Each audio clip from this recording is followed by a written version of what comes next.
কক্সবাজারে মারাত্মক আকার ধারণ করেছে ডেঙ্গুর প্রকোপ। গুরুত্বপূর্ণ এ জেলায় প্রতিদিনই ডেঙ্গু রোগীর সংখ্যা বাড়ছে হু হু করে। তবে আক্রান্তের সংখ্যায় রোহিঙ্গা বেশি হওয়ায় হিমশিম খেতে হচ্ছে। চলতি বছরে ডেঙ্গু আক্রান্ত হয়ে স্থানীয় কেউ মৃত্যুবরণ না করলেও মারা গেছেন 4 জন রোহিঙ্গা। উকিয়া টেকনাফের রোহিঙ্গা ক্যাম্পগুলোতেও এই রোগের উৎপাত চলছে ভয়াবহ আকারে।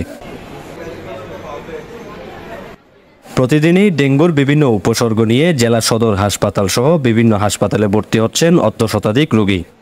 মূলত জ্বর, মাথা ব্যথা, বমি, পেট ব্যথা ও শরীরের বিভিন্ন স্থানে ব্যথা সহ এসব উপসর্গ নিয়ে ভর্তি হচ্ছেন রোগীরা। বমি করি আর পাতলা থাকে না, পুরো শরীর ব্যথা হয়ে যায়, যার কারণে আবার হাসপাতালে ভর্তি হয়েছি। আজকে 3 দিন যাবতে হাসপাতালে আছি। আজকে 5 দিন ধরে ভর্তি, শরীর অনেক দুর্বল হয়ে গেছে। তারপরে রক্ত কমে গেছে, রক্ত দিয়েছি আবার। তারপরে আজকে আবার রক্ত প্রয়োজন হয়েছে, রক্ত আবার ব্যবস্থা করতেছি, রক্ত আবার একবার দেওয়ার জন্য। 2 দিন ধরে হালকা হালকা জ্বর হচ্ছে, তারপর হসপিটালে আসছি, তারপর ডেঙ্গু ধরা পড়ছে। ডেঙ্গু ধরা পড়ে তারপর এখন ভর্তি হয়েছে হসপিটালে। 10-12 দিন জ্বর ভাগ নাই, মানে এরা এখানে ছিল 3 দিন। 3 দিনের মধ্যে আমি 2টা স্যালাইন দিছে, 4-5টা ইঞ্জেকশন দিছে আর ওষুধ দেয়। সাধারণত সারা দেশে বর্ষাকালে মশাবাহিত এ রোগের প্রকোপ বাড়লেও কক্সবাজার ডেঙ্গুর হটস্পটে পরিণত হওয়ার অন্যতম কারণ হলো রোহিঙ্গা।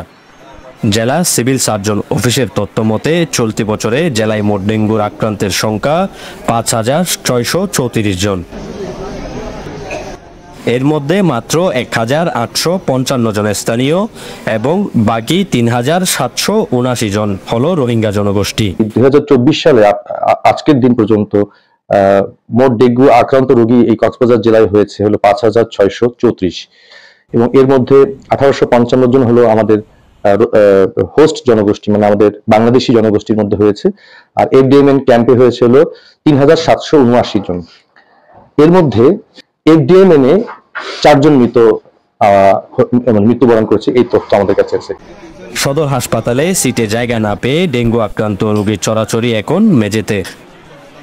যেহেতু এখন ডেঙ্গু সিজন চলছে, তো সেক্ষেত্রে ডেঙ্গুর মশার যে উৎপত্তিস্থল সেটা যদি আমরা ধ্বংস করতে পারি তাহলে আমরা সংক্রমণটা কমাতে পারবো, এবং ডেঙ্গু আক্রান্ত যদি কমাতে পারে তাহলে আমরা হসপিটালে ভর্তির হারটাও কমাতে পারবো, এবং অতিরিক্ত বাড়তি চাপ যেটা হাসপাতালের প্রতি সেটাও আমরা কমাতে পারবো বলে বিশ্বাস করি।